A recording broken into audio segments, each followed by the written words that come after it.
what my gut tells me, and this is, I think, in part because of the cultural rejection that was seen in the last election, whatever you think of President Trump, transgenderism is losing its cultural cachet.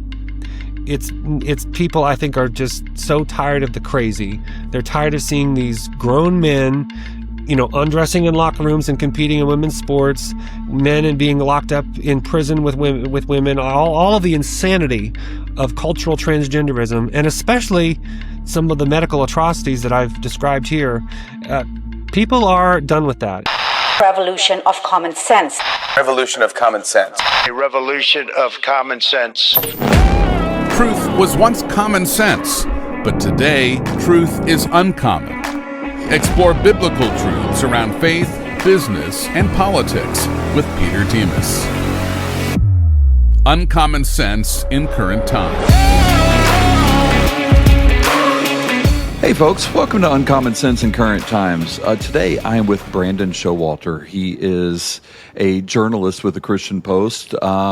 He has become one of the nation's leading voices exposing the harms of gender ideology and the medicalization of children. He hosts Generation Indoctrination. It's a podcast series that examines how schools, media, medical institutions are shaping young people's views of sex, identity, and truth. His reporting has been featured on national platforms. And he's known for just for combining careful investigation with unapologetic moral analysis. He has a master's from the Catholic University and is getting a second master's right now as well. So, Brandon, thank you so much for being on the program. I appreciate you being here. Thank you so much for having me. So let's kind of, obviously we're going to spend time talking about the indoctrination piece of things when it comes to trans and children, but I want to get a term defined first beforehand, because I see it being used and misused a lot, and that's grooming.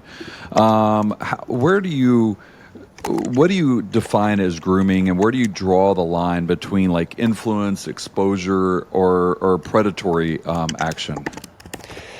Well, I think the thing that really sets it apart for me is when you have something that begins with a lie, and gender ideology begins with a lie, that you can be born in the wrong body, that it's possible for human beings to change the sex of the body.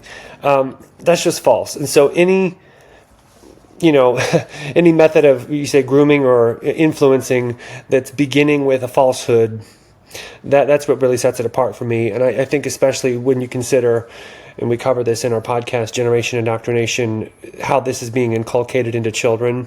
If you're trying to persuade children at a time when, especially if they're very young, their cognitive faculties are still developing and they're learning how to test reality, and you're introducing lies about something as basic as their sex, as their body, that's grooming. I mean, it's a very evil, sinister thing to do to a child's mind, to try and make them believe at a vulnerable time that lies are truth, to invert reality like that.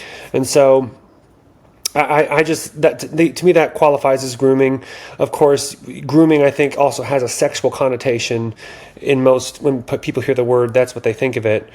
And you often find there's a lot of collaboration between, when you see these awful things like Drag Queen Story Hour, or you see these books in children's classrooms that are confusing them about gender. That's predatory, that's grooming. So in this context, that's what I mean. But I think really the key thing that sets it apart, again, I would just reiterate, is that when you have to lie about something, that's what qualifies as grooming to me, because you don't have to, when you're telling something the truth, you're luring them, you're grooming them into something that's false. So that's my take on it. So, all right. So in that situation, I guess, where I'm, because a lot of times with children, you need to lie to children sometimes because they're not ready to hear a lot of things that might be real in the world around them. And then there's also the other type of lies, such as Santa Claus or Tooth Fairy or something like that. But that obviously doesn't reach the level of grooming in that particular situation. So where do you draw that distinction between what a parent should do, what a parent kind of does to maintain kind of the maybe a family tradition, like I said, like Santa Claus or something like that, or versus in this situation, which is clearly morally way to the extreme? Well, that's a fascinating question, and it's one I've never been asked. But because I guess for me, I was always told that Santa Claus was a myth, so I never endured that thing. But I think parents can. I think that there's something that just is so sinister about this gender and sexuality stuff that is that just sets it apart. In that, the Tooth Fairy with teeth under your pillow and you get money underneath, or even Santa Claus, those kinds of things. To me, I think about the spirit in which those kinds of fun myths are communicated, and then kids grow up and they see, oh well, that's just they're still able to discern reality. With gender, that is, I got a call. I've shared this anecdote a couple of times, but 2 years ago or so, I got a phone call from a father here in D.C. who wanted to familiarize himself more with the gender ideology issue in schools, because they were starting with these books in his children's preschool classes, age 3 and 4. So they're starting them so young that it's so sinister. And so, like I said, these kids they're just learning how to test what's real and what's not. And then you're introducing something that's so overtly false about who they are. Whereas, when kids grow up and they can see Santa Claus in the mall or whatever, and they kind of get the idea that this is just a cultural thing. There's something just so basic about the human body and about who you are that I think that's what puts it over the line. It's different from Santa Claus or the Tooth Fairy in that this is about their own bodies. This is about who they are, and then you see oftentimes the really graphic, exploitative content that's in some of these children's books that's really, it's borderline pornographic. And of course there was a recent Supreme Court case that decided in favor of the parents here. I live in DC, the DC area, and just the neighboring county here in Maryland, where parents had the right to opt their children out of this gender education, where these lessons were being communicated to children as young as 3 and 4, and their parents didn't want to be part of that. There were Muslim, Jews, Christian parents who said, no, this is not appropriate for children because of this very thing. Not only does it conflict with their faith, but there's a lot of non-religious parents, and even Justice Kagan said that from the bench, that there are non-religious parents that don't want sexuality and gender confusion to be presented in front of children because they recognize just how vulnerable they are in that state. And it is different when you're teaching this to them, when it's about who they are, their bodies, their sexuality, these very sensitive issues. And it just is fundamentally different, I think, from the kind of cultural holiday myths that we have, where kids grow up and they can clearly see, okay, that's just something fun, not about who you are at your core. So this idea of a lie, do you think that parents do you think the parents are lying? Do you think it's all the time intentional, or do you think that they have bought into the culture to the point where they don't recognize the lie itself? And I asked the question maybe this way, which is, there's the intentional lie of, you say, hey, where were you last night? And I'm like, well, I was, at home by myself, when in reality it was I was having dinner with my daughter. Like, those are very intentional lies. Like, I don't know why you're asking me this, etc. But then there's the lie of, I believed this my whole life and I passed it on thinking that it was true, thinking that Jesus love is love. And that's been passed on. And a lot of people believe that, even though it's clearly incorrect. So do you think that their lie is intentional or unintentional, and recognize again, I'm generalizing here. I'm sure there's a little bit of both, but where do you think kind of the bulk of the parents in this situation falls? The parents who believe in gender ideology, you mean? Yeah, and who are like saying, "Oh, well, my 3-year-old believes that he's really yeah. a she." I mean, and again, Yeah. it's so obviously wrong to us. But if they truly believe it, then is it really kind of a grooming issue, or is there really just a psychological problem with the parent?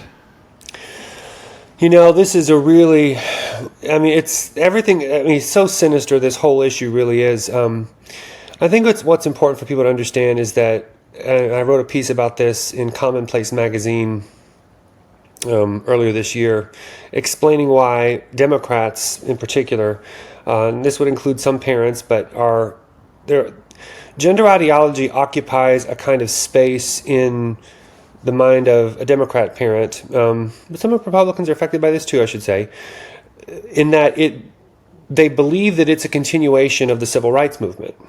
Right. So they feel this certain psychological obligation to go along with anything that's remotely attached to the civil rights regime. And so civil rights for blacks or gays or trans or women, it's all the same. And so they want to be seen as the good people, the moral people on the right side of history. And so if your kid says that they're trans, well, that's just to be a good moral person. You support LGBT rights, and so therefore you should believe them. And so that's a huge factor. The other thing is that you can't ignore the role of, and I wrote about this too in that same piece, there's enormous amounts of money that has been socially engineering our society to psychologically condition people into accepting this as the next thing. There's been a massive indoctrination campaign through mass media, through the education system, through the medical system to rewire the brains and make it's just the amount of propaganda that has just besieged the culture through prominent institutions funded by people with very deep pockets. It all sounds, you get your tinfoil hat on and conspiratorial, but I can tell you, no, if you, there's just to name one name, there's a man by the name of John L. Stryker, who it's his largesse, his billions of dollars, Stryker Medical Corporation. If you go into your average hospital and you see Stryker on the gurneys or in the medical device equipment, that's the guy who's behind it. He gives an enormous amounts of money to the Arcus Foundation, which then funds the ACLU, which funds lawsuits against states that prohibit transing kids, for example. So there's this huge ideological and funding apparatus that drives transgenderism into law and culture.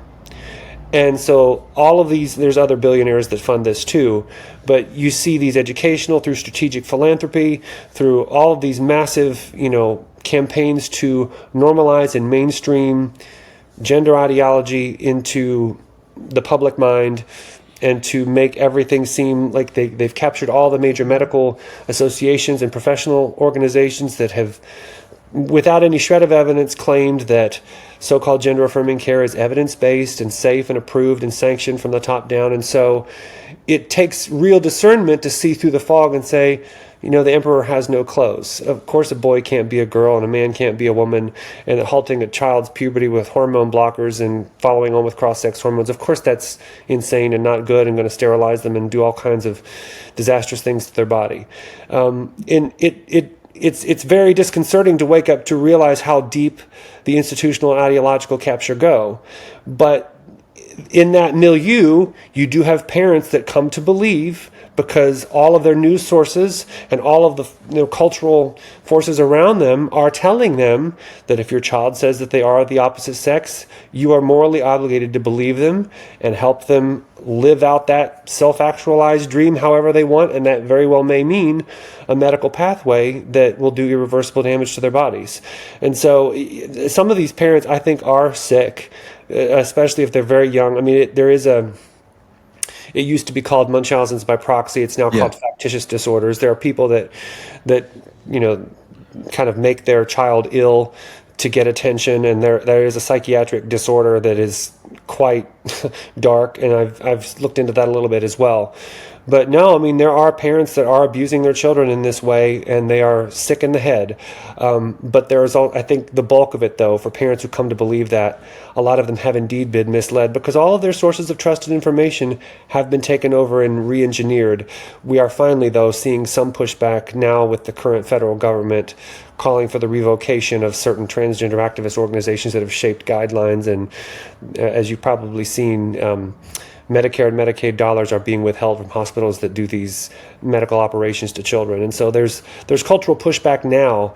But for the last decade, those of us on the front lines doing journalistic work on this have had to really untangle a lot of layers because of how deep the funding and the ideological capture has been. And it's kind of like voices crying out in the wilderness. It's hard to believe that this is really real because, what kind of perverse mind concoct something so awful as to convince children that their bodies are somehow wrong, or that they were born in the wrong one. It's just lunacy.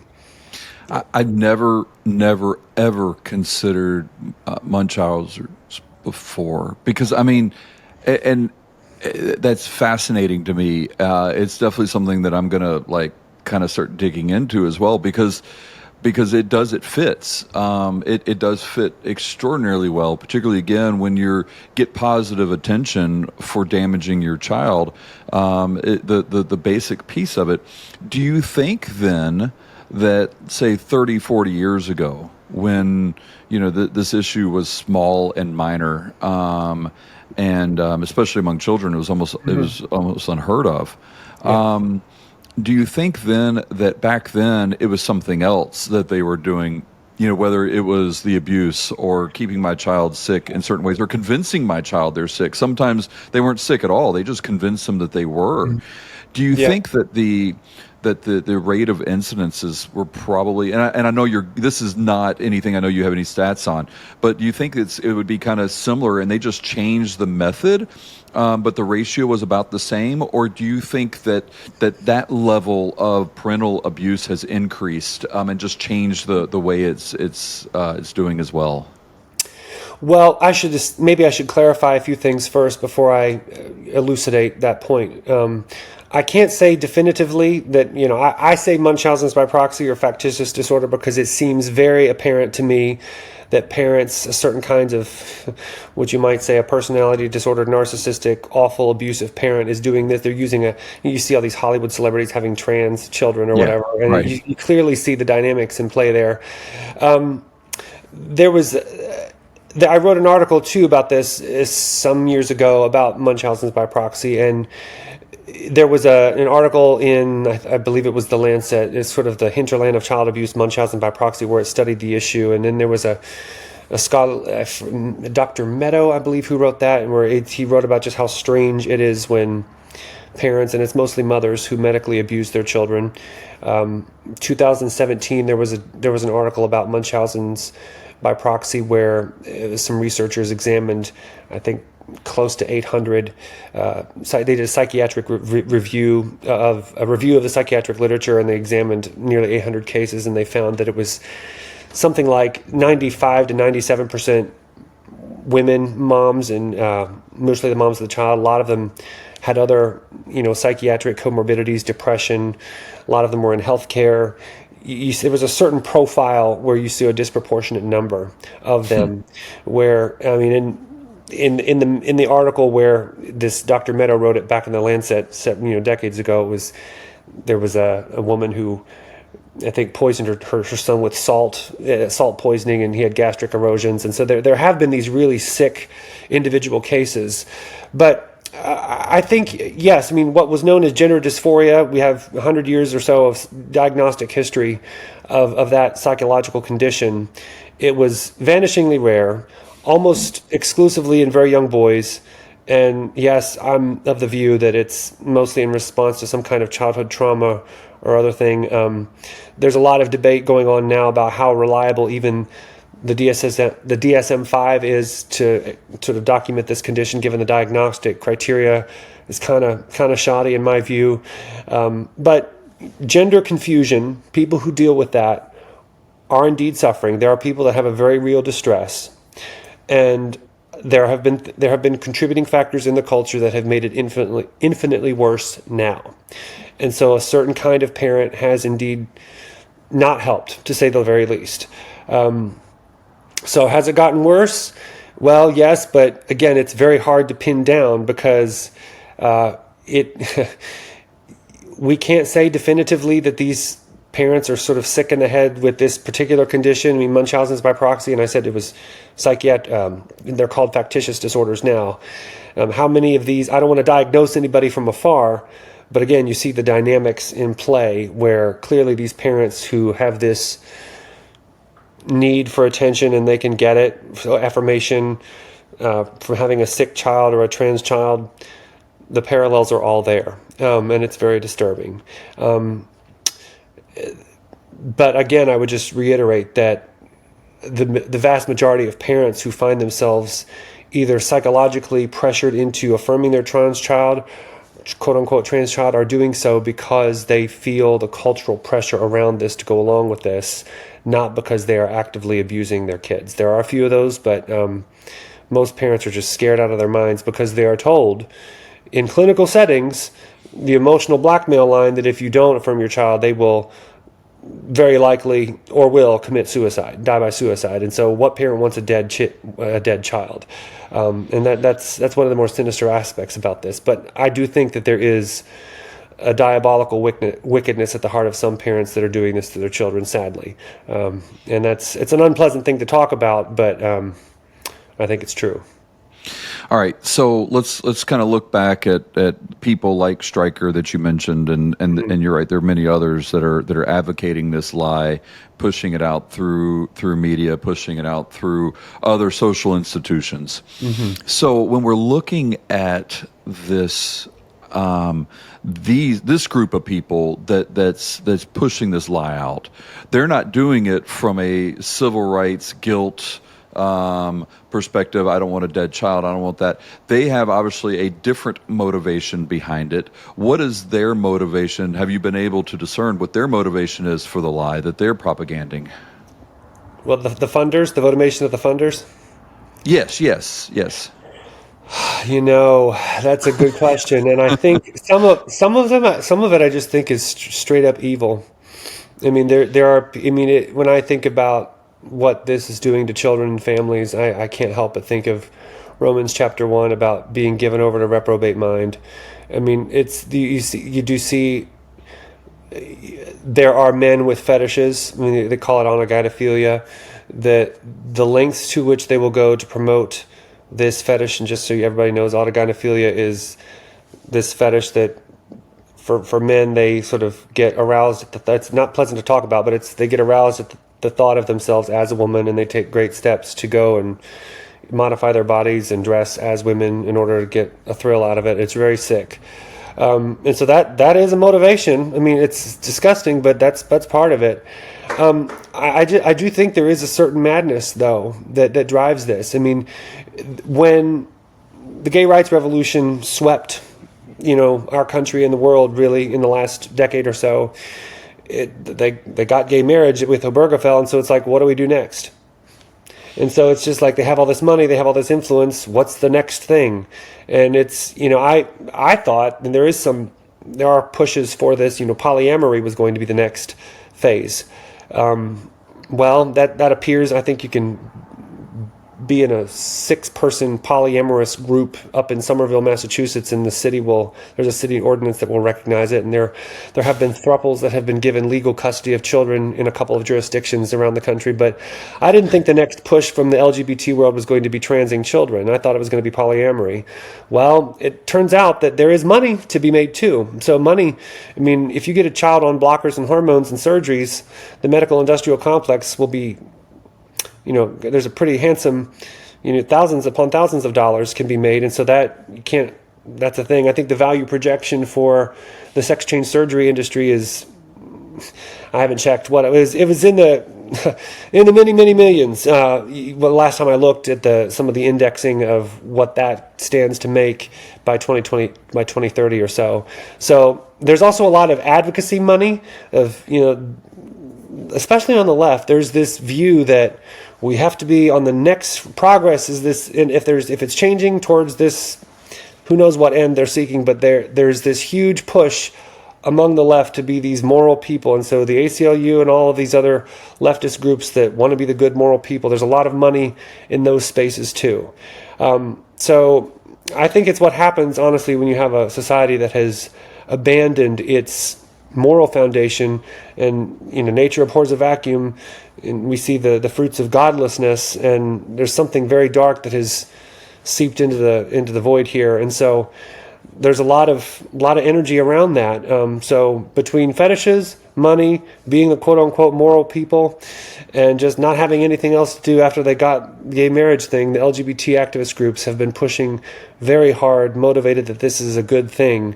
But I think if anything showed that there has been tremendous overreach, the public has very much rejected that, and that the election last fall was evidence that normie America doesn't want to do sex change surgeries on 12-year-old girls.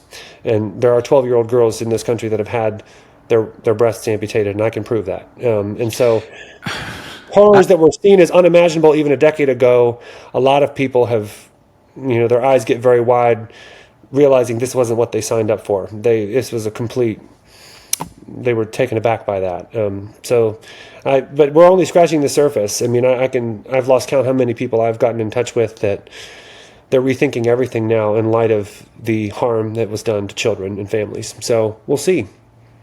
I recently was interviewed on the funding being taken away, the Crenshaw Amendment, Right. everything that was happening there. And one of the things in my research to prepare for the interview, and I don't know why this never hit me before, but I have to have a parent even cannot allow breast implants to be put in a young child. It's not like that's an exception where if the child wants it and the parent gives approval, like even the parents say you can't do that. I mean, the legitimate hospitals won't allow that to happen. But yet I can remove them. That to me is so it's just so counterintuitive. Like I don't understand how on one hand you're like, this is so wrong to increase it, but to remove it, that's okay. We can do it even before you even know what you're consenting to because your parents said it's okay. And the way they're pushing it, even possibly parents don't even have to be involved in it in certain states. And so how do you think? Do you think evil is really the best explanation for this? I tend to believe so. I'm just curious what your thoughts are. I do. I mean, it's so irrationally awful that at some level, I think you have to. I mean, I know of atheists who, it's not that they would never think about good and evil before, but when you see kids getting hurt like this. I've met people that they're not particularly religious. They're not. It's not as though they don't believe in right and wrong, but they never really think about sort of deep, weighty moral questions about good and evil until they saw this. It hit home, and it really sort of hits home, and they start to tug on these threads. At a certain level, I just think that that's an inescapable dimension of this. That when you confront the reality that there are doctors, quote unquote, that are going to go to work today and slice off the breasts of girls as young as 12 and 13 and harvest the forearm flesh to make fake penises for young women and harvest colon tissue to make fake vaginas for young men, something's gone wrong. And there's no intellectual explanation except that there's something truly dark and diabolical at work. Because how depraved must you be to the point where you're mutilating and maiming a physically healthy body in pursuit of something so overtly false and impossible that there's any other explanation. I mean, lies destroy lives. And so all I can say is that I think there's an unmistakable evil and a pretty wretched kind at work here that we dare not ignore. Last question, and we're near the end of the time, but I read recently that trans identity in UK and in colleges in the US. Right. And I've only read the article briefly. I haven't done to determine how valid the article is, but that it's decreasing. Is your research showing that? Is there some hope in that? Yeah, I'm seeing that. I've seen that same study, and there was some snapshots of that article that had been circulating on social media. There had been some. I believe there was one that said that it was the percentage had decreased of those who were identifying as neither male or female. So maybe that was the non-binary thing. I am still digging into that particular article and sussing out what I think entirely about it. But what my gut tells me, and this is, I think, in part because of the cultural rejection that was seen in the last election, whatever you think of President Trump, transgenderism is losing its cultural cachet. It's people, I think, are just so tired of the crazy. They're tired of seeing these grown men, undressing in locker rooms and competing in women's sports, men and being locked up in prison with women, all of the insanity of cultural transgenderism, and especially some of the medical atrocities that I've described here. People are done with that. And so that does have a spillover effect, I believe. And a lot of young people are just exhausted with this nonsense. And so it's becoming, you saw young people trending more conservative in some ways. So I think it's losing its cultural cachet. It's hard to pinpoint the exact numbers, though. I mean, even those who have been medicalized and are identifying in certain ways, I'm not sure we will ever get a full grasp of how deeply and how profoundly this has affected many people, because fraudulent billing, misuse of medical coding, the way in which you can get testosterone or estrogen from just a phone call at Planned Parenthood, we won't know the scope of how many people got swept up into this dragnet of gender confusion and madness because of all of the falsification and fraud that has gone on. So in terms of the actual numbers, I do think that it has decreased, but it's very hard to say. So that's kind of a long-winded answer to your question, but I do think that we are on the up here. We're on the way out of the madness, but we are by no means out of the woods yet, because the tentacles of this beast are deeply embedded and insidious, and the people who are behind this, funding it and promoting it, they have staked their lives on an existential lie, and they won't go down without a fight. There's a long way to go yet. Well, I thank you so much. If people want to follow your podcast, they want to find your work out there, obviously they can Google your name, but what's the easiest way to do so without having to click through a bunch of links? Yeah, we just finished season 5 of our documentary podcast at the Christian Post, and the landing page for that is generationindoctrination.com, but you can also get it on Spotify and all major podcast platforms. And of course, check out my byline at Christian Post. I'm also writing about this in some opinion columns, and our news side is always covering the breaking news on these issues. Wonderful. Well, Brandon, thank you so much. I appreciate you being on and continuing to expose what's happening out there. I do agree with you that I think we're winning some battles now, but I think the war is really long, and I'm afraid that we're putting our guard down a little bit on that. So I appreciate you keeping that front and center for people. The fallout will be so vast, and I think the stories that need to be heard. People can also go check out deadnamedocumentary.com if they want to see how this affects families. I was in that documentary. It was released in 2022.